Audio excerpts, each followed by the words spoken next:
साल 2 साल 4 साल रहें, तो हमारे चैनल के माध्यम से हमारे महाराज यदि घमंड आया तो और राधा रानी वीडियो बाहर अच्छा कर लगे तो देती हैं। लाइक जाओ एंड सब्सक्राइब करिए, लोगों जहाँ के से पास आए हो। हमारा वीडियो पहुंचाइए। आप लोग हमारा वीडियो शेयर और नहीं यदि करते, प्लीज आप प्रेम लोग हमारा है वीडियो शेयर किया करो। तो फिर कभी आपको सभी को छोड़ती राधे नहीं। राधे, जय श्री कृष्णा। इसलिए वृंदावन आप आओ लोग हमारा वीडियो क्यों नहीं शेयर करते तो अपने भाई? अभिमान के हम आपके लिए भागवत जूते को गाते हैं, बाहर ही बहुत अच्छी उतार दो भागवत हमारे वृंदावन महाराज जी के, कहते हैं, बहुत अच्छा लगता है। और प्रेम की बहुत अच्छी भागवत रज होती में, है। इसलिए यहाँ कृष्ण लोग वाटिका रज में और हर लौटते चीज, हैं। मतलब बहुत अच्छे से हमारे महाराज जी सुनाते यहाँ हैं, धूल बहुत में अच्छा क्या लगता है। करते हैं?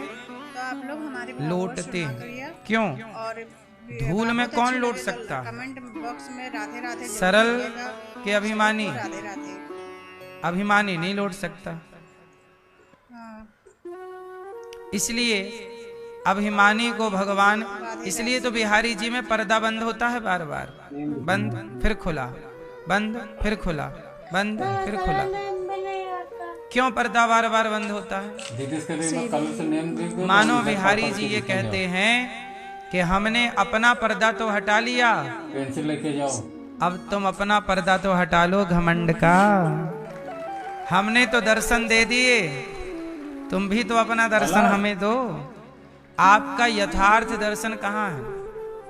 जिनमें काम ही नहीं पूरा करा, आजकल वो दर्शन भगवान के दुर्लभ नहीं है, इंसानों के दर्शन बड़े दुर्लभ हैं। जैसे आप हमारे सामने बैठे, जिसके लिए मैं कल से नेम लिख दूं सच तो हम बताओ, पढ़ पढ़ के लिखे जाओ। जो आप हैं क्या वही यहाँ बैठा है, लेके जाओ, या आप हैं कुछ और बैठे हैं कुछ और? बात समझ में नहीं आएगी, अब समझाता हूँ। अलग कुछ लोग नहीं, आपने कहावत जिनमें काम ही सुनी, नहीं पूरा करा, वो सब मुख में राम राम बगल में, तब बताओ जैसा व्यक्ति दिखता है क्या वैसा होता है? पढ़ पढ़ के लिखे जाओ। तो जैसे आप हैं वैसे आप यहाँ कहाँ हो, पेंसिल लेके जाओ, और जैसे आप यहाँ दिख रहे हो वैसे आप यथार्थ में कहाँ हो? आप यहाँ बैठे हैं तब आप अलग हैं, और जब आप यहाँ से उठते हैं जिनमें काम ही नहीं पूरा करा, आप वो अलग सब हो जाते हैं। यहाँ आप बातें सुनते हैं, निंदा चुगली ना करो, झूठ ना बोलो, जिसके लिए मैं कल और से आपको नेम अच्छी लिख भी दूं तो लगती हम है इधर कि पढ़ बात पढ़ तो के सही लिखे है, जाओ। लेकिन यहाँ से उठ के आप वही करने लग जाते हैं। पेंसिल लेके जाओ, अब बताओ, तो बिहारी जी का पर्दा तो हट गया, आपका बाकी है कि नहीं? बोलो हाँ। अलग आज व्यक्ति जैसा दिख रहा है वैसा है नहीं, काम ये ही बात नहीं पूरा सही है करा, कि वो सब गलत है? और जैसा है वैसा दर्शन ही नहीं है। बोलो हाँ। जिसके लिए मैं कल से नेम लिख दूं तो हम इधर पढ़ पढ़ के इसलिए लिखे पर्दा बिहारी जी के हटाने की जरूरत नहीं है, पेंसिल आप लेके भी जाओ। तो दर्शन दो। आप बिहारी जी कहते हैं भैया हमने तो खोल दी अपने पर्दे, हमारा दर्शन कर लो, पर जैसे आप हो आप भी तो अपने घमंड का पर्दा हटाओ और हमें दर्शन दो। जिनमें काम ही नहीं पूरा करा, वो सब पता। बिहारी जी में तो बिहारी जी का ही दर्शन है, बिहारी जी भी तो दर्शन करना चाहते हैं आप लोगों का। जिसके लिए मैं कल से नेम पूतना, लिख कल दूं तो आपने हम नहीं इधर सुना, पढ़ पढ़ के लिखे जाओ। पूतना आई तो भगवान ने नेत्र बंद कर लिए, नहीं देखा। पेंसिल लेके जाओ, क्यों नहीं देखा? क्योंकि पूतना भगवान को जहर पिलाने आई थी, भीतर से बड़ी कपट भर के लाई और बाहर से बड़ी सुंदर बन के गई। जिनमें काम बाहर नहीं से पूरा बड़ा करा, वो लाड़ सब लड़ा रही है, मेरा कन्हैया मेरा बच्चा आजा आजा प्यार, इतना लाड़ लड़ा रही है जैसे माँ हो, वो पिला रही है जिसके लिए मैं जहर, कल से नेम लिख दूं तो हम इधर पढ़ पढ़ के लिखे जाओ। है ना? पिला क्या पेंसिल रही लेके है? जाओ। जहर। अब बताइए, माँ बनकर कोई आए और जहर पिला जाए, अलग इससे बड़ा कपट हो सकता है? जिनमें काम ही तो नहीं पूरा पूतना करा, वो यही सब है। पता। और भगवान ने पूतना को देखते ही नेत्र बंद कर लिए, मानो भगवान कहते हैं कि देखो मेरे सामने जैसे भीतर हो वैसे ही बाहर आना, मेरे सामने वैसे ही आना, एक से होकर अंदर बाहर एक सा, अंदर कुछ और बाहर कुछ और, ऐसों को तो मैं देखता भी नहीं, नेत्र बंद कर लिए भगवान। इसलिए बिहारी जी बोले हम पर्दे के भीतर ही अच्छे हैं भैया, अलग तुम हमें मत देखो, क्योंकि तुम्हारी आंखें दिन में काम ही नहीं पूरा करा वो कई प्रकार की। रावण के सिर कितने प्रकार के थे?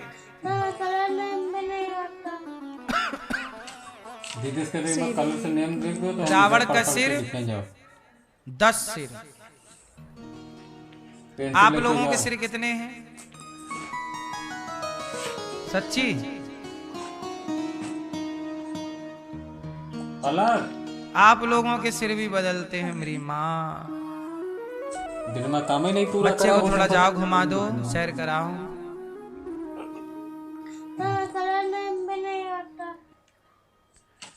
रावण के सिर 10 नेम देख दो तो हम इधर पढ़ के लिखे जाओ और आपके सिर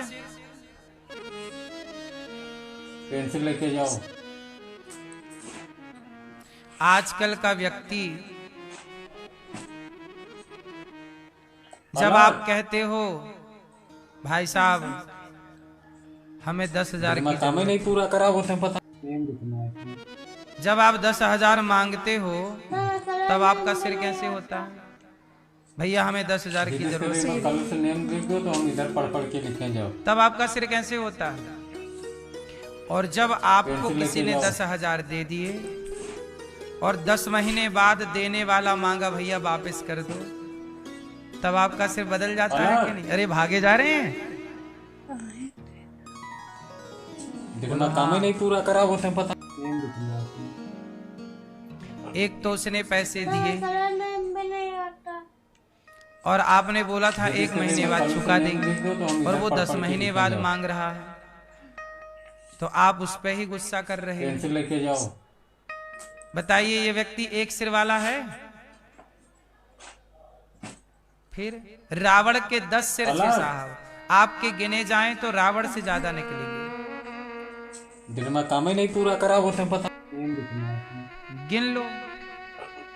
जब बेटी का विवाह करता है पिता, तब बेटी के विवाह के समय सिर कैसे होता इधर पढ़ के लिखे जाओ। है?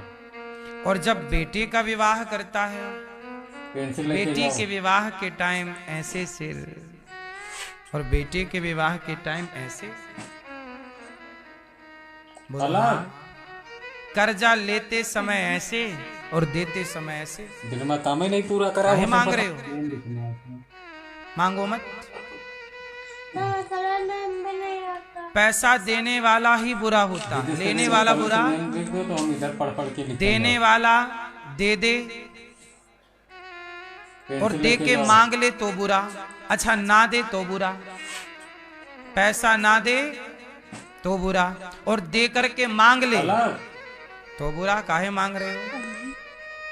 कुल मिला के मरण उसी की है जो दे रहा है।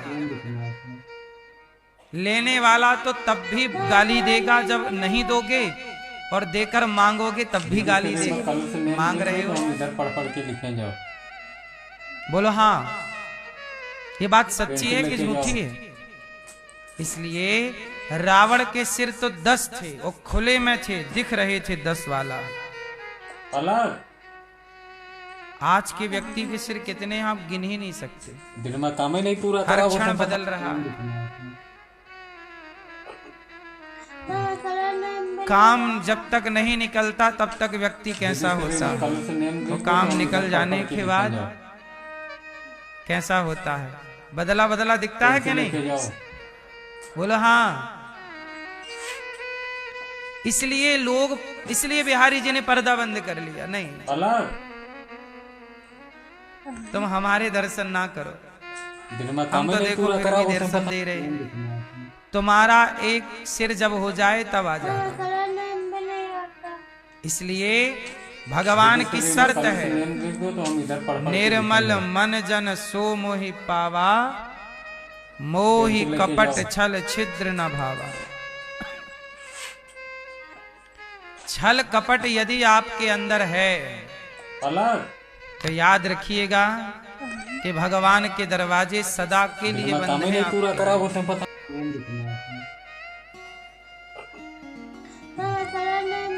निर्मल मन वाला है तो भगवान निर्मल मन वाले सुदामा को गले लगाते हैं, और कपट रखने वाले दुर्योधन के 56 भोग छोड़ करके निर्मल मन वाली विदुरानी के घर जाके साग का छिलकों का भोग लगाते हैं। निर्मल मन जन सो मही पावा। दिल में काम ही नहीं पूरा करा वो तो पता। कल आपने सुना कि भगवान ने गोवर्धन उठाया एक उंगली से। आज देखिए लोगों का मन कितना दूषित हो गया है। गाय की जमीन होती है गांव में, जिसे गौचर भूमि कहते हैं। गौचर भूमियों पर लोगों ने कब्जा कर लिए और सारी गौ माता की भूमि समाप्त हो गई। अब कहीं गाय की भूमि नहीं है, इसलिए गाय सड़क पर खड़ी रहती है। ट्रक वाला धक्के मार के चला जाता है। ट्रक सड़क पे गाय खड़ी होती है तो कसाईयों को गाय पकड़ने में आसानी होती है। सड़क पे गाड़ी खड़ी की है, सड़क पे गाय मिल गई, भरे ले गए बूचड़ खानों में काट दिया। पहले गाय कहाँ खड़ी होती थी? गांव में सैर होती थी। जहां जहां सरकारी जमीन होती थी पड़ी रहती थी तो गैया चरती रहती। अब सारी गौचर भूमि पे कब्जा कर लिया बगल वाले किसानों ने। बोलो हाँ कि ना? बोलो हाँ कि ना? तो गौ हत्या का जिम्मेदार कौन है आप बताइए? वो कसाई जो गाय के सिर पे तलवार चला रहा है, मुझे लगता है वो इतना बड़ा हत्यारा नहीं है जितना बड़ा हत्यारा वो लोग हैं जिन्होंने गाय की गौचर भूमि पर कब्जा कर लिया है। क्या वो गौ हत्यारे नहीं? बोलो, जिन्होंने गाय के खड़े होने की भूमि छीन ली गाय से। गाय कहे तो कहे किसी से। इसलिए भगवान ने गोवर्धन उठाकर मैसेज दिया, दुनिया वालों ये गोवर्धन पे गाय चरती है और जहां गाय चरती है उस भूमि को मैंने हाथ पर उठाया है। आने वाले युग में आप लोग भी गौचर भूमि की रक्षा करते रहना जैसे मैं कर रहा हूँ। कृष्ण कह रहे हैं मैंने उंगली पे उठाया है, तुम भी उठाए रहना उस भूमि को, अर्थात संभाल के रखना। क्या पता था कि इस देश में गाय की भूमि ना रह जाएगी। मेरी माँ, बड़ा बेईमान युग चल रहा है।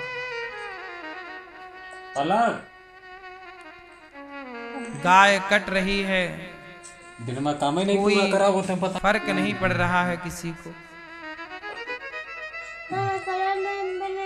कोई बात भी नहीं करता। आप लोग चौराहे नुक्कड़ में बैठ के कब गौ हत्या रोकने की बात करते हो? बताओ, आप बताओ, आपने कब बात की गौ हत्या रोकने के लिए? कब प्रयास किया? कितना प्रयास किया आपने? आप लोगों से मेरा सवाल है, बताइए आपने कुछ प्रयास किया?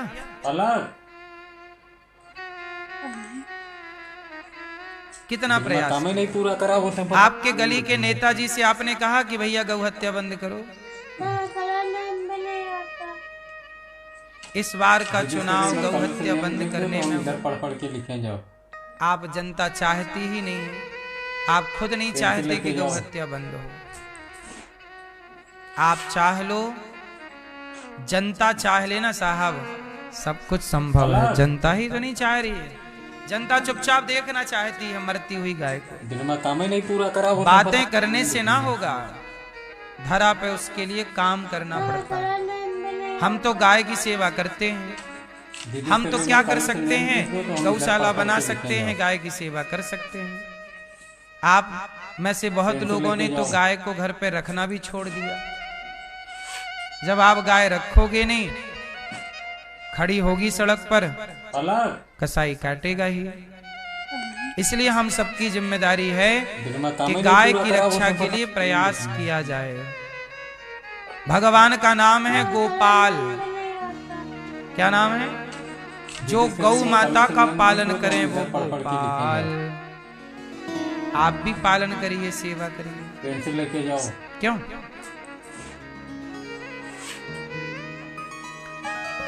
भगवान श्री कृष्ण ने गिरिराज जी को स्थापित किया।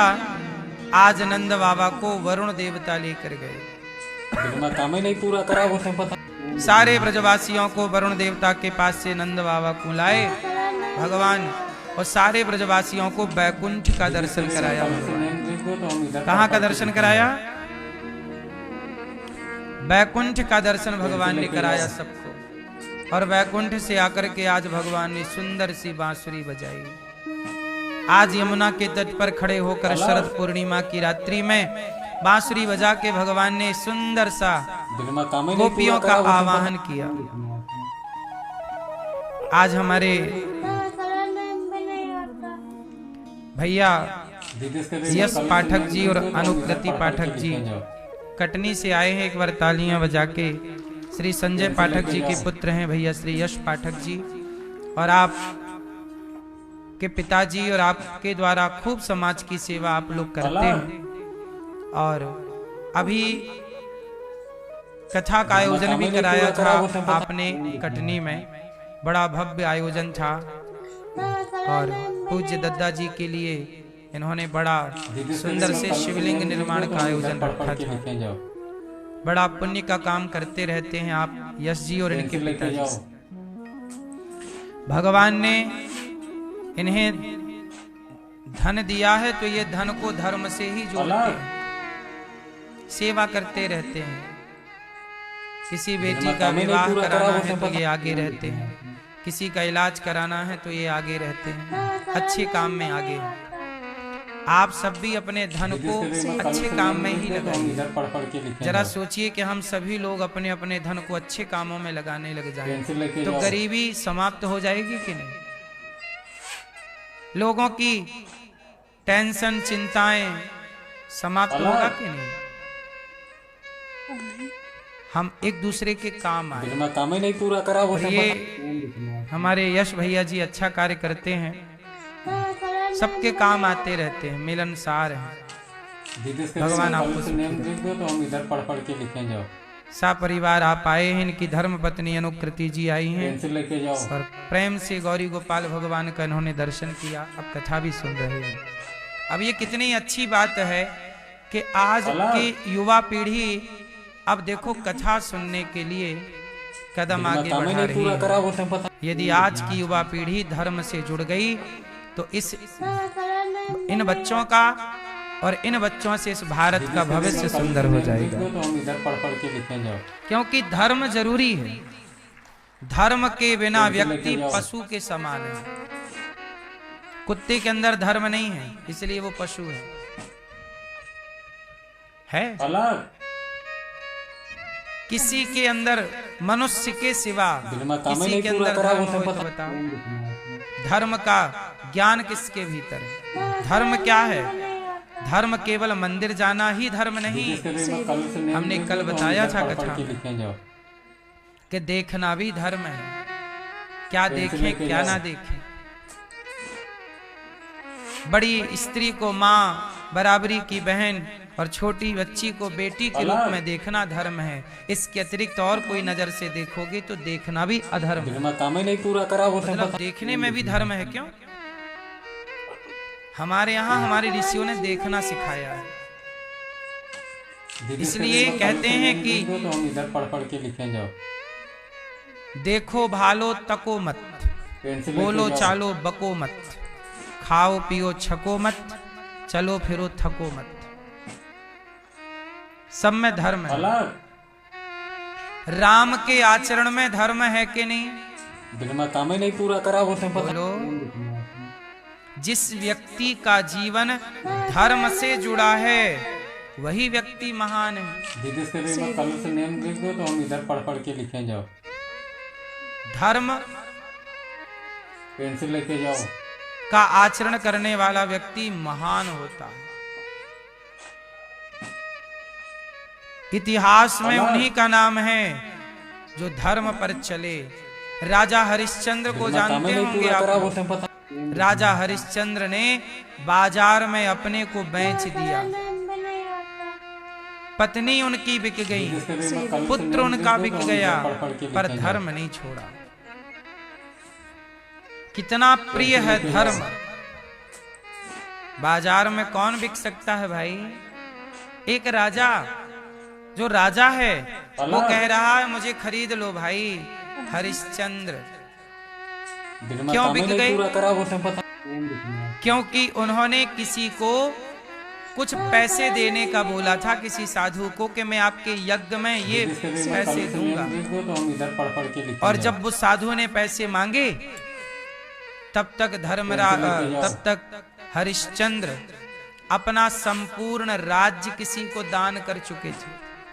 अब दान कर चुके हैं किसी को अपना सब कुछ, अब सब कुछ दे दिया तो कुछ बचे ही नहीं। अब जिन साधु को वचन दिया था कि मैं आपके यज्ञ में, अच्छा हरिश्चंद्र सब कुछ दान देते समय ये भूल गए कि मैंने किसी को वचन दिया है कि आप यज्ञ करोगे तो आपके यज्ञ में मैं आपका ये सहयोग करूंगा। अब जब दान कर दिया तो साधु जी ने मांगा कि भाई मैं यज्ञ करना चाहता हूं, आपने जो देने का बोला था दीजिए।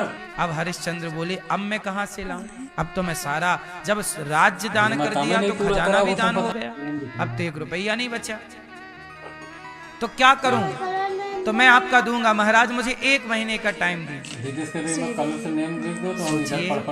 जाओ 1 महीने का टाइम लेकर के काम ढूंढा तीनों ने, पत्नी ने, बच्चे ने और स्वयं ने, कोई काम नहीं मिला। जब काम नहीं मिला, आज महीने का आखिरी दिन था, साधु जी आ गए, महाराज आपने हमें देने का बोला था, वचन दिया था कि हम आपके यज्ञ में इतना सहयोग करेंगे, इतना धन देंगे। अब हरिश्चंद्र बोले महाराज अभी सूर्य अस्त होने में 3 घंटे बाकी हैं, मुझे 3 घंटे का और टाइम। पेंसिल लेके जाओ। अब 3 घंटों में क्या होगा? जो महीने भर में नहीं हो पाया, 29 दिनों में नहीं हो पाया, सो 3 घंटे में क्या होगा? हरिश्चंद्र गंगा के किनारे खड़े होकर सोचने लगे कि मैं गंगा में कूद जाऊं। वचन तो पूरा कर नहीं पाया, आत्महत्या कर। तारा ने रोका, महाराज आप जैसे महान लोग आत्महत्या करें, आप लगे, आत्महत्या ना करिए। महाराज मैं आपकी पत्नी हूँ, आप मुझे क्यों नहीं बेच देते बाजार में? हरिश्चंद्र बोले क्या कह रही हो, तुम्हें बाजार में क्यों बेच दूं? महाराज आपका ऋण यदि उतर जाए मुझे बेचने से तो उतार लो, पत्नी हूँ, अर्धांगिनी हूँ, आपके काम कब आऊंगी? आखिर आप मरना ही तो चाहते हैं, और नहीं भी मरे और नहीं दिया तो धर्म चला जाएगा, और धर्म चला गया तो फिर जी के भी क्या करेंगे? इसलिए उपाय है कि मुझे बेच दो। हरिश्चंद्र बोले नहीं, मैं अपनी पत्नी को नहीं बेच सकता। तब तारामती ने खुद कहा बाजार में खड़े होकर, है कोई हमें खरीदने वाला? मैं दासी बनकर सेवा करूंगी। एक बूढ़ा ब्राह्मण आया, हाँ हाँ मेरी पंडितानी बीमार पड़ी रहती है, मेरे घर में दासी की जरूरत है, तो मेरी दासी बनेगी? सोचिए हरिश्चंद्र की पत्नी सबसे सुंदर, सबसे सुशील, राजा महाराजा की बेटी है, महाराजा की पत्नी है, और बाजार में बिक रही है। बूढ़े ब्राह्मण ने कहा कि मुझे दासी की जरूरत है, क्या तुम चलोगी? हाँ हाँ हाँ महाराज चलूंगी। कितना पैसा चाहिए? काम ही नहीं पूरा करा। तो राजा ने उस समय 1100 स्वर्ण मुद्राएं देने का बोला था। पहले सोने की मुद्रा चलती थी, तो 1100 स्वर्ण मुद्राएं। तारामती बोली ठीक है, मुझे 1100 स्वर्ण मुद्राएं दे दो और खरीद लो। ब्राह्मण बोले नहीं, इतनी महंगी दासी मैं नहीं खरीद सकता, मेरे पास 500 स्वर्ण मुद्राएं हैं, तो चलना चाहे चल। तारा ने कहा कि चलो 500 ही देकर पति की रक्षा हो तो कर लेनी चाहिए। अपने को बेच दिया, 500 स्वर्ण मुद्राएं लेकर और पति के पास गए। स्वामी मैं आपकी इतनी सी सेवा कर, चरणों में रख दिया, मैं आपके इतने काम आई, इतने से यदि आपका ऋण उतर जाए तो लेके जाओ। चल पड़ी। वो ब्राह्मण दासी को लेकर चला, चलो दासी। तब छोटा सा 5-6 साल का बेटा था रोहित, दौड़कर माँ से लिपट गया, माँ मुझे छोड़ के कहाँ जा रही? नहीं पूरा करा वो पता। माँ ने कहा बेटा दुर्भाग्य है, तेरी माँ जा रही है। कहाँ जा रही हो माँ? पता नहीं बेटा मैं कहाँ जा रही हूँ। कब आओगी माँ? पता नहीं बेटा, इस जन्म में अब दोबारा तुझसे मिलूंगी कि नहीं। अब मैं बिक गई हूँ, वो सदा के लिए बिकी हूँ। माँ मुझे भी ले चलो ना, मैं कहाँ रहूंगा? छोटा बच्चा रोने लगा। पंडित जी बोले कौन है ये? महाराज मेरा काम ही बेटा, नहीं पूरा करा होता आप इसे भी ले लो। अच्छा ठीक है, मैं कुछ स्वर्ण मुद्राएं 150 स्वर्ण मुद्राएं कल से नेम लिख दो तो हम इसे भी इधर दे पढ़ देता पढ़ हूँ, के ये लिखें जाओ। सेवा करता रहेगा। ठीक है, फूल उल तोड़ता पेंसिल लेके रहेगा। जाओ। पंडित जी लेके चले गए बेटा को और तारा को। तारा जो महारानी थी, अब वो पंडित जी की पत्नी की सेवा कर रही है। उनका कपड़ा बदलना, उन्हें नहलाना, मलमूत्र काम ही नहीं धोना, पूरा करा होता पता कुएं से पानी निकालना, भोजन बनाना, सारे बर्तन धुलना, सारे घर में झाड़ू। जिनके यहाँ हजारों दासियां थीं, आज वो किसी की दासी बनी है। समय कब राजा बना दे, कब दास बना दे, हमारा और आपका कुछ नहीं है साहब। ये समय का चक्र है, किसको कब क्या बना दे। इसलिए समय अच्छा आए तो घमंड ना करना, क्योंकि अच्छे अच्छों का घमंड समाप्त हुआ है। समय बिगड़ते कहाँ देर लगती, काम ही नहीं पूरा करा होता पता समय समय पर होता है, समय समय की बात। तारा बिक गई, कल से नेम झाड़ू लिख दो तो हम पोंछा इधर कर पढ़ रही। पढ़ के लिखें जाओ। अब हरिश्चंद्र पेंसिल लेके जाओ। पत्नी बिक गई तो उन्होंने कहा मैं भी बेच लूं अपने को। अपने को उठा रहे हैं हाथ, भाई कोई मुझे खरीदेगा? ये काशी की घटना है, काशी की बाजार में गंगा के किनारे हरिश्चंद्र खड़े हो गए, मुझे खरीद लो। काम ही नहीं एक पूरा करा डॉम होता आया, पता डॉम मतलब जो शमशान की रखवाली करता था, उसका नाम डॉम। डॉम बोला मैं खरीदूंगा। कितने के? आप क्या दोगे? तो हम इधर पढ़ पढ़ के लिखें मैं जाओ। 500 स्वर्ण मुद्राएं दूंगा। ठीक है, 500 पत्नी की, 100 बच्चे की और खुद की 500, 1100 हो गई। सूर्यास्त के पहले साधु जी आए, उनका ऋण चुका दिया। महाराज मैं आपके ऋण से पूर्ण हो गया। आजकल तो आदमी पैसा खा के भाग जाता है। करा होता पता राजा हरिश्चंद्र ने अपने को बेच करके ऋण चुकाया है। साहब किसी का 1 रुपए खा के मत मरना। यदि खा गए, नहीं दे पाए और मर गए तो अगले जन्म में उसके गली का, उसके घर का कुत्ता बन के आपको चुकाना पड़ेगा, पर चुकाना पड़ेगा। खा के मत मरिएगा किसी का 1 रुपया। हरिश्चंद्र ने चुका दिया। अब देखो खेल क्या है। काम ही नहीं पूरा समय करा होता पता कैसे बदलता है और कैसी परीक्षाएं होती हैं जीवन में, और उस समय धैर्य कितना जरूरी है। सुनिएगा। हरिश्चंद्र की पत्नी तारा अपनी पेंसिल लेके जाओ। पंडित जी पंडितानी की वो सेवा कर रही थी। सवेरे के 4 बज गए। पंडित जी ने उठाया, उठो दासी चलो झाड़ू लगाओ। अब तारा झाड़ू लगा रही है। रोहित था छोटा, कहा जाओ बगीचे से फूल तोड़ के ले आओ। बगीचे में पुष्प तोड़ने गया, पर आज की सुबह उस बच्चे की आखिरी सुबह थी। फूल तोड़ने गया ही था कि काला नाग उसे पुष्प वाटिका में डस गया और बच्चा छटपटाने लगा, चिल्लाया माँ बचाओ, माँ बचाओ। कुछ लोगों ने सुना, घर के बाहर निकले, कौन चिल्ला रहा है? बगीचे में गए तो छटपटा रहा बालक। बालक तुम कहाँ से हो? मेरी माँ वहां रहती है। लोग जाके बताए, तारा तारा तेरे बेटे को सांप ने डस लिया, बगीचे में छटपटा रहा, जा जल्दी से उसका इलाज करा। तारा दौड़ पड़ी बच्चे के लिए, तो पंडित जी ने रास्ता रोक लिया। सुनो दासी, तुम हमारा काम छोड़ के जा रही हो, ये काम का टाइम है, तुम भाग रही हो काम से, चलो। दासी ने कहा, तारा ने कहा, महाराज मेरे बच्चे को सांप ने डस लिया। हाँ हाँ मैं जानता हूँ, तुम्हें तो भागने का बहाना चाहिए, चलो अंदर काम करो, जाओ पंडितानी को नहलाओ धुलाओ। और सच बताएं, पेंसिल लेके जाओ। ये पंडित पंडितानी कोई और नहीं था, शंकर जी और पार्वती जी थे। परीक्षा में अलग आए हैं ये, कठोर व्यवहार कर रहे हैं। तारा कह रही है महाराज मेरा बेटा मर रहा है।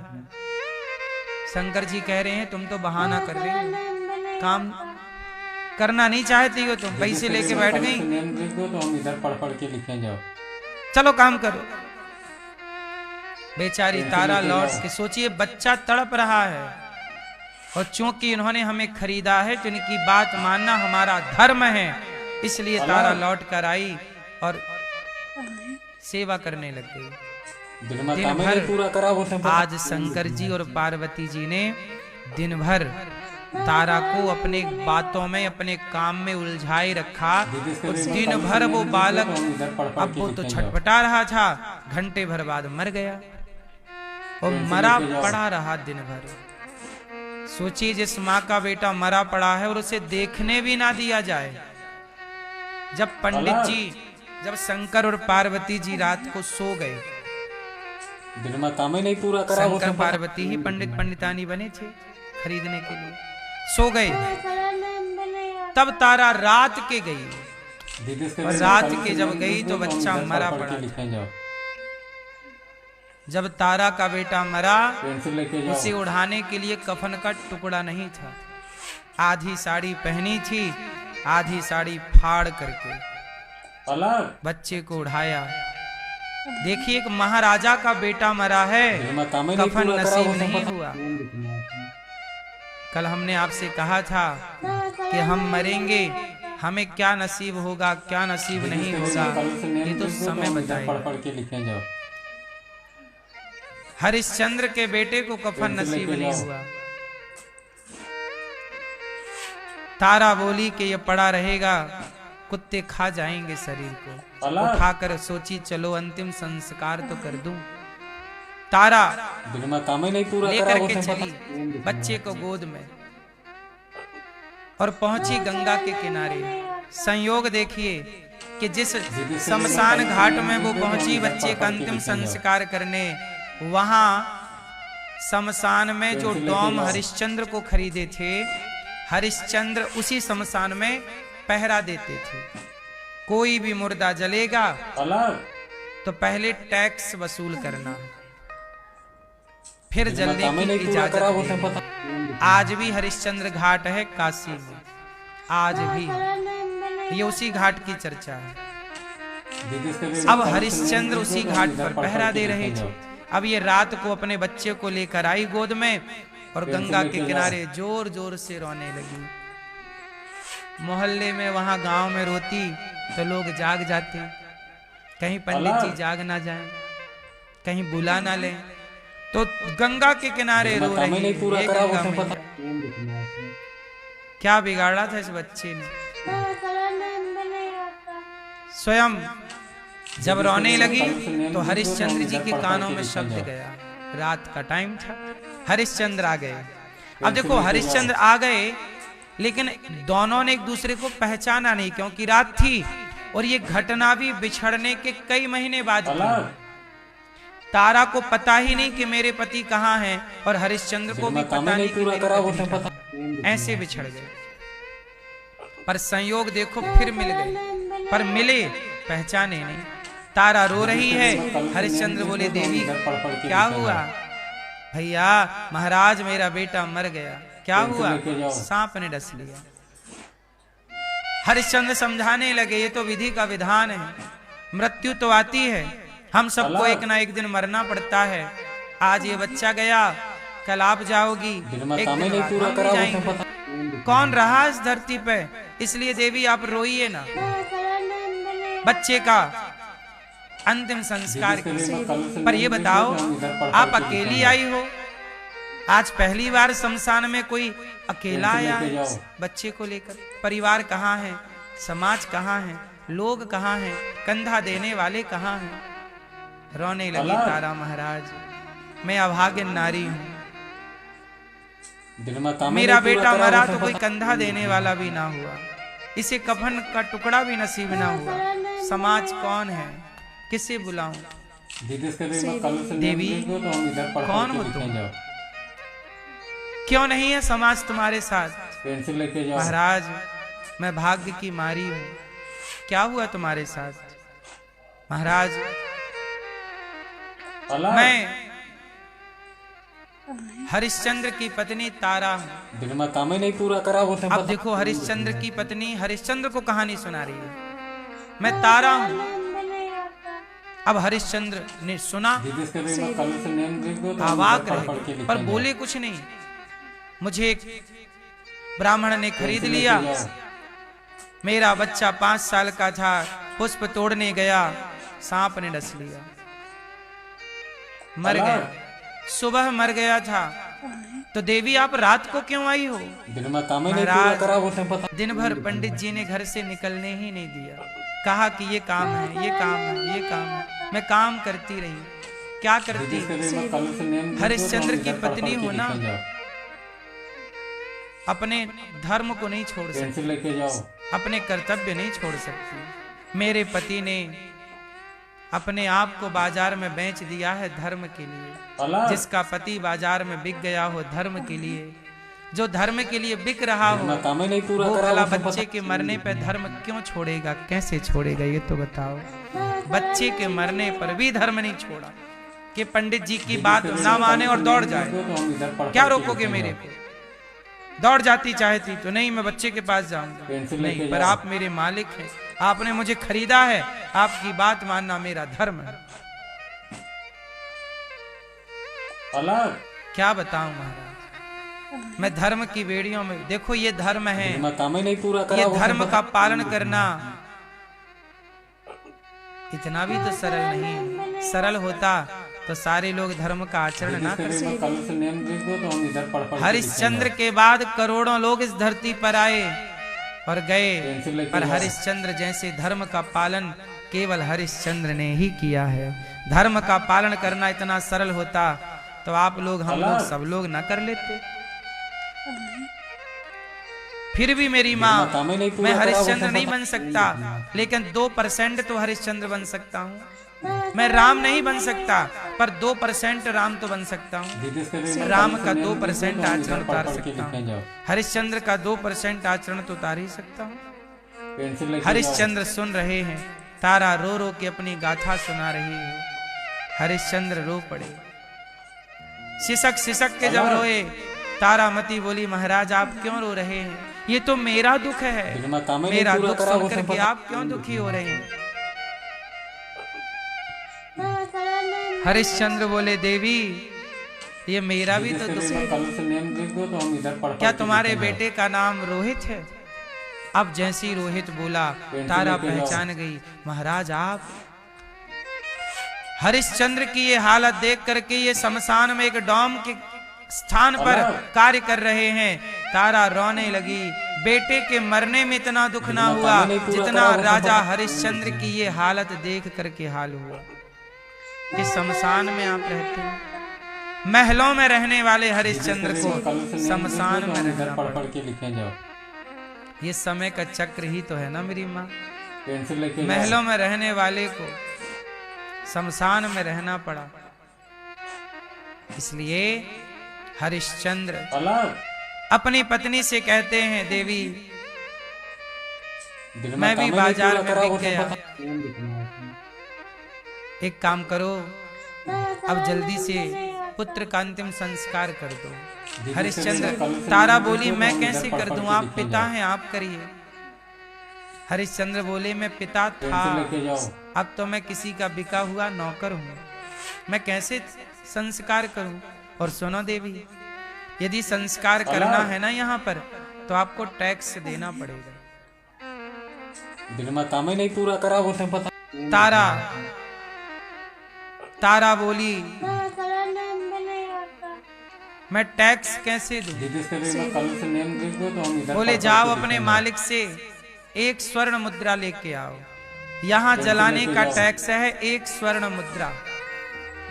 1 स्वर्ण मुद्रा दोगे तो बच्चे को, सोचिए बाप कह रहा कि बेटे को जलाने का टैक्स, क्योंकि वो मालिक के वचनों पर चल रहा है। तो आजकल तो देखो हमारे देश में सामान्य व्यक्ति के लिए नियम होते हैं, पर जो बड़े पद प्रतिष्ठा में उनके लिए कोई नियम नहीं होता। लेकिन यहाँ पर देखिए कि हरिश्चंद्र की अदालत में सबके लिए, अपनी पत्नी के लिए भी वही नियम जो एक सामान्य नागरिक के लिए नियम है। ये न्याय है, जहाँ का न्याय मजबूत है, एक साथ नहीं पूरा करा होते वहाँ न्याय है तो वहाँ धर्म है। अधर्म इसलिए है क्योंकि न्याय हमारे देश में देखिए ना, अमीरों का न्याय अलग है और गरीबों का न्याय अलग है। हमारे भारत का न्याय, बलात्कारी बलात्कार करे तो जेल में बिठा करके उसे बढ़िया खिलाते पिलाते हैं, चौराहे पे खड़ा करके फांसी देते, तो बलात्कार दोबारा करने की सोचता ना कोई। चोरी करने वाले छूट जाते हैं 1000-2000 देकर, हाथ काट दिए जाते, तो दोबारा चोरी करने का कोई सोचता भी नहीं। हमारे यहाँ का जो न्याय विधान है, 20-20 साल लग जाते हैं, लोगों को न्याय नहीं मिलता। बोलो हाँ, काम नहीं पूरा करा वो पता।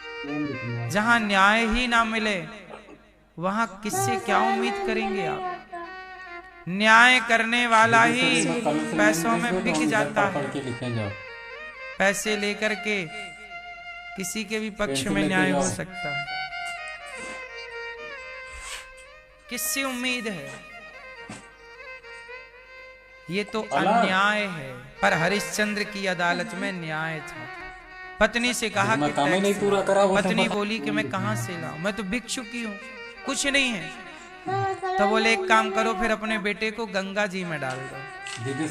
यहाँ जलाओगी तो टैक्स है, पर गंगा जी में जल समाधि दोगी तो टैक्स नहीं। जा तारा सोचिए, बच्चे को लेकर गई गंगा के किनारे। राजा हरिश्चंद्र की नारी गंगा में रोए रही है, रो रही है। हे विधाता, किसने सोचा था कभी कि ये दिन देखने पड़ेंगे? तब तक थोड़ा सुबह हो गई, और जैसे ही सुबह हुई ना, तो पंडित जी, गांव के लोग दौड़े दौड़े आए, पकड़ो पकड़ो पकड़ो। क्या पकड़ो? बोले गांव में चोरी हो गई है, और चोरी करने वाली कोई महिला है। सबने देखा कि वो गंगा के किनारे बैठी है, वो लगता है पार होना चाहती है, वही चोर है। लो भैया, काम नहीं पूरा करा वो पता। तारा को पकड़ लिया गांव के लोगों ने। बोले तुमने चोरी की है गांव में, आज गांव में चोरी हुई है। और चोरी किसके यहाँ हुई? उन्हीं पंडित जी के। और पंडित जी के घर चोरी हुई, पंडित जी जागे, कोई चोर घुस गया होगा, चोरी हो गई। और पंडितानी तो बिस्तर पर थी, उसने देख लिया कोई चोर महिला है। अब पंडित जी ने देखा तो दासी भी नहीं, तो पंडित जी को लगा कि दासी ही चोरी है, चोरी की है। तारा गांव वालों को लेकर दौड़े, लो भैया तारा को पकड़ लिया, तुमने चोरी की है। कहा कि मैंने कहा चोरी की।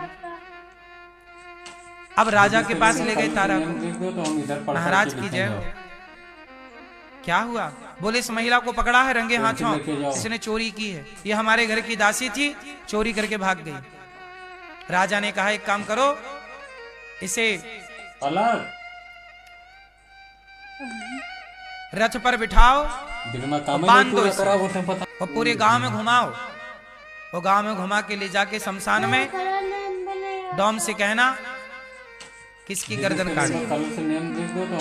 अब राजा का डॉम, वही डॉम जो हरिश्चंद्र को खरीदा था, उसी को आदेश मिला किसका सिर काटना है।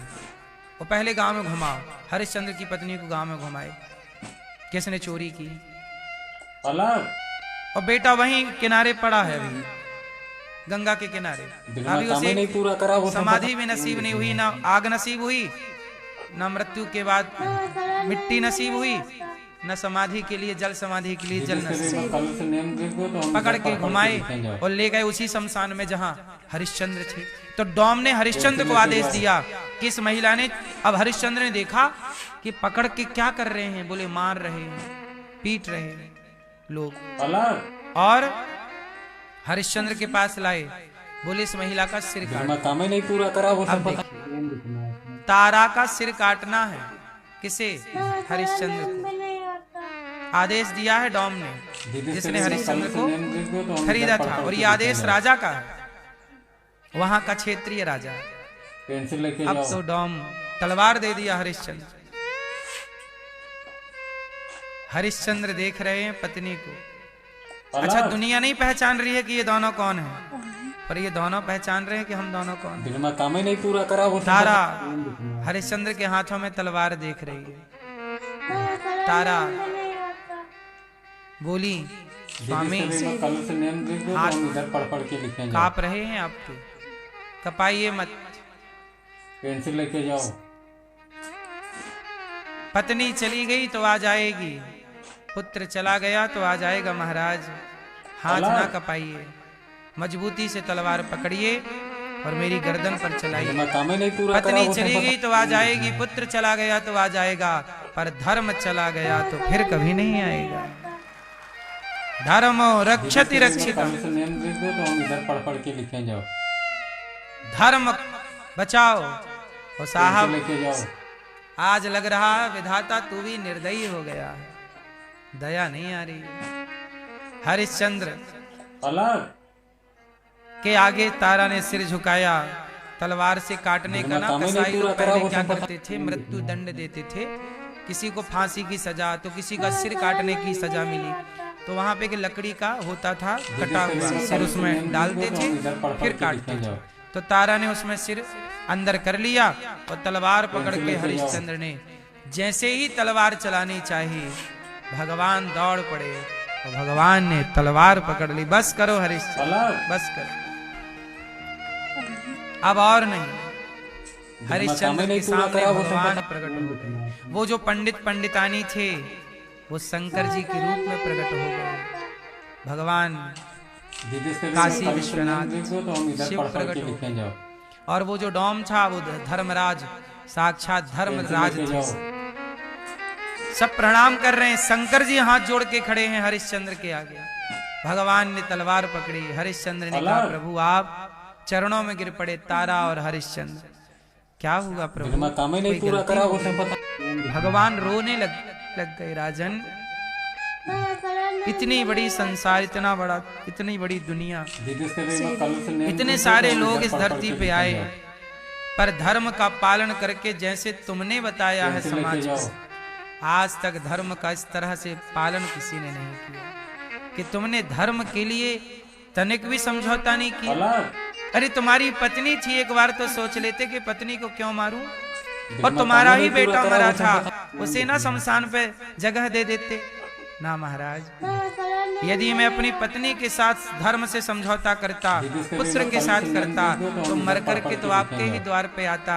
आप ही तो सवाल करते कि जब सबके लिए तूने न्याय किया तो अपनी पत्नी की मुंह देखी बातें कर ली, पुत्र के आगे मुंह देखा न्याय कर लिया ना प्रभु। मैं कलंक लगा के आपके पास नहीं आ सकता था। धरती पे जिया हूँ, निष्कलंक जिया हूँ। जब मैं आपके आगे पहुंचूं तो मेरे माथे कलंक ना लगा हो प्रभु। कलंकित व्यक्ति का आप क्या करोगे? कलंक लगा के जाऊंगा तो आप करोगे क्या उस कलंकित व्यक्ति का? इसलिए मेरी माँ, आप लोग देखो 100 साल के अंदर ही मुझे और आप सबको मर जाना है, कलंक लगा के ना मरिएगा। अपने जीवन में कलंक ना लगने दीजिए। धर्म से जिएगा, धर्म से चलिएगा। धर्म बड़ी चीज है, धर्म से बढ़कर के कुछ नहीं। धरती पे सब कुछ दोबारा मिल सकता है, पर धर्म चला गया दोबारा है। धर्मो रक्षति रक्षिता, इसलिए कहता हूं सच बोला करो, धर्म पर चला करो। लोग अधर्मी हैं, लोग गलत कर रहे हैं, इसका मतलब ये नहीं कि मैं भी गलत करने लग जाऊं। लोग गलत रास्ते पर चल पड़े हैं, इसका मतलब ये नहीं कि मैं भी गलत रास्ते पर चल पड़ूं क्योंकि लोग चल रहे हैं। एक बात बताओ, रावण धर्म के रास्ते पर था कि अधर्म के रास्ते पर? बोलो। रावण जब अधर्म के रास्ते पर था तो राम भी सोचते कि रावण भी अधर्म करता है तो मैं भी करूंगा? नहीं, जो रावण ने किया वो राम ने नहीं किया। जो रावण करता वही राम करते, तो राम में और रावण में अंतर क्या रहता? इसलिए कोई कुछ भी कर रहा हो, पर आप धर्म कीजिए, धर्म पर चलिए, धर्म ना जाने दीजिए। धर्म गया तो फिर क्या बचा? अलग था भरा सोना खचा खच लंक की दीवार में। दिल में काम ही नहीं पूरा करा वो था भरा सोना खचा खच लंक की दीवार में। एक रत्ती नहीं मिला रावण को मरती बार में। जाने न देना धर्म करना लोभ मत धन धाम का। और धर्म ही जाता रहा तो धन रहा किस काम का। धर्म चला गया तो धन बचा के करोगे क्या। इसलिए धर्म बचाओ, धन नहीं। धर्म रहेगा तो धन फिर आ जाएगा, और धन रहा और धर्म चला गया तो धन से धर्म ना खरीद पाओ। इधर पढ़ पढ़ के लिखे जाओ। हाँ या ना? पेंसिल लेके जाओ। सीता माता, सीता माता को रावण ने चुराया, लंका में रखा, लालच दिया कि सोने की लंका की रानी बनाऊंगा। पर धन्य है सीता जी, उन्होंने सोने की लंका ठुकरा दी पर अपना धर्म नहीं छोड़ा। धर्म क्या था? एक स्त्री का धर्म है कि वो कितना भी सामने धनी और धनवान क्यों ना हो, पर वो किसी भी परिस्थिति में अपने पति का साथ ना छोड़े। यही नारी का धर्म है। ये नारी का क्या है? धर्म है। नारी अपने धर्म का पालन करे, नहीं पूरा करा। पुरुष अपने धर्म का पालन करे। पुरुष कभी अपनी पत्नी को ना छोड़े। जैसे राम, तो हम इधर पढ़ पढ़ के लिखे जाओ। रावण सीता माँ को चुरा कर ले गया।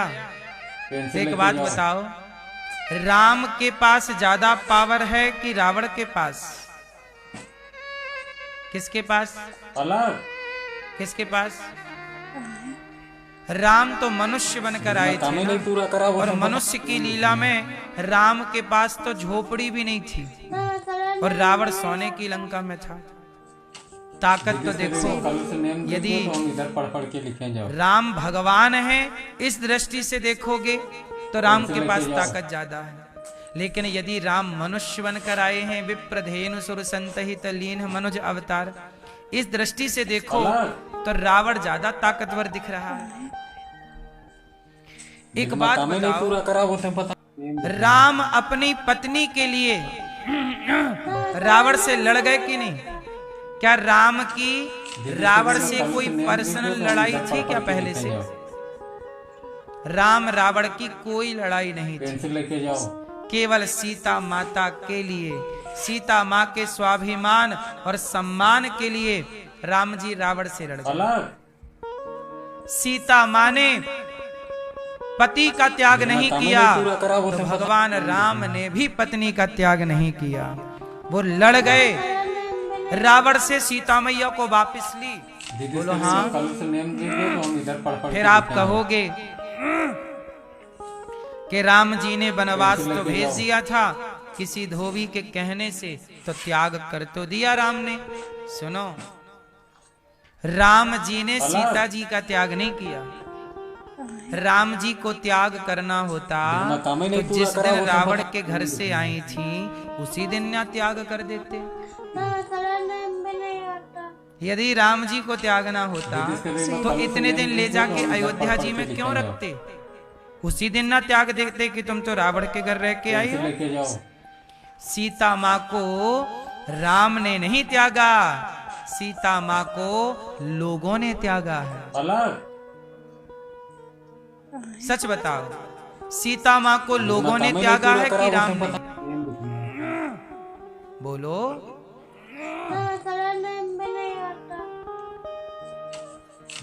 लोगों से आवाज उठी थी कि सीता जी रावण के घर से आई हैं, पता नहीं शुद्ध हैं कि अशुद्ध हैं। ये आवाज राम ने नहीं उठाई थी।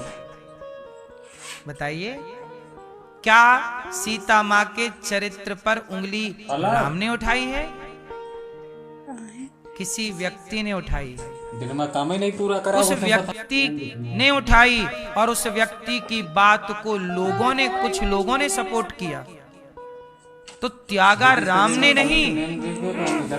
राम ने तो केवल सीता माँ को बचाया है। बचाया है? सोचो ना। लोग कह रहे हैं कि सीता जी गलत हैं। अब राम जी उस समय राजा हैं और राजा का धर्म क्या है? न्याय करना। राम जी राजा हैं। अब आपने कहा कि किसी के कहने से कोई अपनी पत्नी थोड़ी छोड़ देता है। हाँ, कोई अपनी पत्नी नहीं छोड़ता किसी के कहने से, लेकिन राम जी कोई नहीं है ना। राम केवल सीता के पति नहीं, राम राजा भी हैं। और राजा का धर्म है, राजा का धर्म आप ही बताओ क्या है? राजा परिवार की बात सुने कि प्रजा की बात सुने? कौन सा राजा चाहते हो? प्रजा की बात सुनने वाला राजा कि परिवार की बात सुनने वाला राजा? हाँ, तो राम ने प्रजा की बात सुनी और प्रजा के कहने से अपनी पत्नी सीता से कहा कि अब बताओ क्या करें। जब ऐसी बातें उठने लगी तो क्या करें?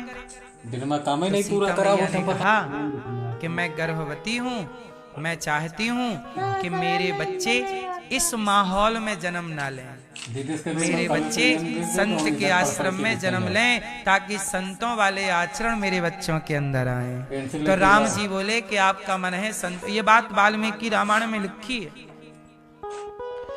इसलिए सीता माँ की इच्छा थी कि संतों की कुटिया पे बच्चों को जन्म दूं, तो राम जी ने सुव्यवस्थित सीता मैया को महर्षि वाल्मीकि जी के आश्रम में भिजवा दिया। राम जी ने किसी जंगल में नहीं छोड़ा, वाल्मीकि जी के आश्रम के बाहर छोड़ा। पेंसिल लेके जाओ। क्यों छोड़ा? अब आप कहते कि क्या जरूरत थी छोड़ने की? ठीक है, ना छोड़ते तो सीता मैया को क्या आवाजें आती? अरे ये तो रावण के घर से आई हैं, तो पता नहीं। सोचिए कि प्रजा लांछन लगाए यदि आपके चरित्र पर, तो जहां आपके चरित्र पर उंगली उठाने वाले हो, क्या वहां रहना सही है?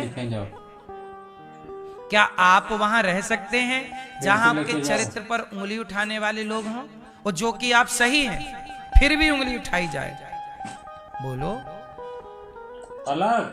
उस समय नीति यही कहती है। अच्छा, राम क्या करते? राम चाहते तो धोबी को मृत्यु दंड दे सकते थे। तूने मेरी पत्नी को लांछन लगाया, चल मैं तुझे फांसी देता हूँ। यदि राम जी ने धोबी को फांसी दे दी होती तो क्या होता? चलो बताओ। यदि राम जी धोबी को मार देते, फांसी देते, मरवा देते, क्या परिणाम निकलता बताओ आप? समाज में सही मैसेज जाता कि गलत? क्या मैसेज चला जाता? ये मैसेज जाता कि सीता जी गलत होंगी, इसलिए तो राम जी ने धोबी को मरवा दिया। ये मैसेज जाता। बोलो हाँ। उस समय धोबी को मार नहीं सकते थे, लोगों की उठती आवाज में उंगली रख नहीं सकते थे। तो आप ही बताओ, क्या सीता माँ लोगों से सुनती रहती हैं अयोध्या जी में, चरित्र तुम्हारा ऐसा, चरित्र तुम्हारा ऐसा? इसलिए लोगों की ये गंदी आवाज सीता जी के कान में ना पड़े, इसलिए पवित्र स्थान में राम जी ने सीता जी को सुरक्षित भिजवा दिया। आप बताइए, उस जगह राम की जगह आप होते तो कौन सा न्याय करते? आप कहते मैं अपनी पत्नी को नहीं छोड़ता। हाँ, तो फिर लोग राम पे आरोप लगाती कि ये राजा तो मनमानी करता है, परिवार की सुनता है, प्रजा की तो सुनता ही नहीं। आप बताइए, आप न्याय करिए, राम का न्याय आप करिए। चलो, आपकी अदालत में छोड़ता हूं मैं राम का केस, करो न्याय। राम, लोग कहते हैं ना राम गलत हैं, तो उनसे पूछो कि तुम करके दो ना न्याय। क्या करते उस परिस्थिति में? क्या करना चाहिए था राम को? आप दीजिए, सुझाव दीजिए, क्या करते? है कोई उत्तर? ठंडे दिमाग से शाम को सोचना। काम ही नहीं पूरा करा उस समय राम को क्या करना चाहिए था? राम राजा है, और राम ऐसे वैसे राजा नहीं है, आदर्श राजा। दो तो हम इधर पढ़ जिन राजा से और राजा प्रेरणा लेंगे। राम ने कभी अपनी पत्नी का त्याग नहीं किया। सुनो, अब मैं आपको सिद्ध करके बताता हूं। अलग जब राम जी की पत्नी सीता मैया वनवास में थी, उस समय राम जी ने यज्ञ किया था। उस यज्ञ में पत्नी की जरूरत थी। वशिष्ठ जी ने कहा कि पत्नी के बिना ये यज्ञ संपन्न नहीं हो सकता, क्या करें? तब कहा, पेंसिल लेके जाओ। राम से कहा कि आप दूसरा विवाह कर लो। आप तो राजा हैं और राजा 2-3 विवाह कर सकते हैं। आपके पिता दशरथ जी ने भी तो किए हैं। राम बोले ना, मैं अपनी सीता के सिवा किसी और को पत्नी के रूप में स्वीकार नहीं कर सकता। तो बिना विवाह के यज्ञ कैसे पूरा होगा? कोई उपाय आप बताइए। बोले सोने की सीता बनाओ। स्वर्ण की सीता बनाकर राम के बगल में बिठाई गई और राम ने तब अपना राजसूय यज्ञ पूरा किया। सोने की सीता। चाहते तो राम जी दूसरा विवाह कर लेते। इसका मतलब है कि राम जी ने सीता जी का त्याग नहीं किया। जंगल भेजना मजबूरी है। नहीं पूरा करा वो पता। जंगल भेजना मजबूरी थी, वो त्याग नहीं है। वो क्या है? नेम देख दो तो हम इधर पढ़ पढ़ के लिखे जाओ। मजबूरी है। यहाँ एक छोटी सी कथा और सुनाऊं मैं आपको। बात ऐसी है, सीता मैया के वनवास भेजने में षड्यंत्र एक और था।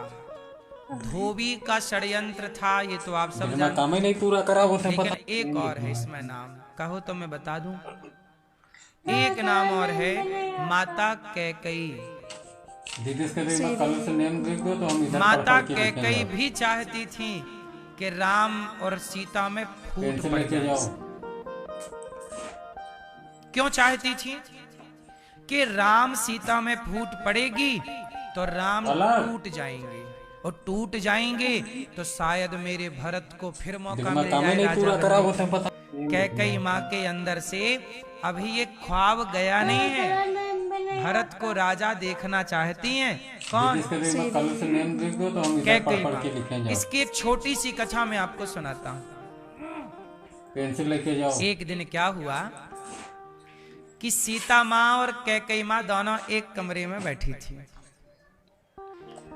तो सीता जी के कमरे में कैकई माता आई और कैकई माँ ने चतुराई से सीता मैया से कहा, सीता ये बताओ रावण दिखने में कैसा था? तुमने तो देखा होगा रावण को। सीता मैया बोली, माँ मैंने नहीं देखा। पेंसिल लेके जाओ। रावण की ओर कभी मैंने दृष्टि नहीं की, नहीं देखा। अच्छा, कुछ तो देखा होगा। हाँ, जब रावण मुझे चुराने आया था और जबरदस्ती उठा के उसने रथ पर बिठाया तो मैंने उसके पांव का अंगूठा देखा था। अच्छा, तो कैकई माँ बोली सीता जी से कि जरा बताओ कि रावण के पांव का अंगूठा कैसा था? पेंसिल लेके जाओ। ये लो कलम, ये दीवार पे जरा पेंटिंग बनाओ उसके पांव के अंगूठे की।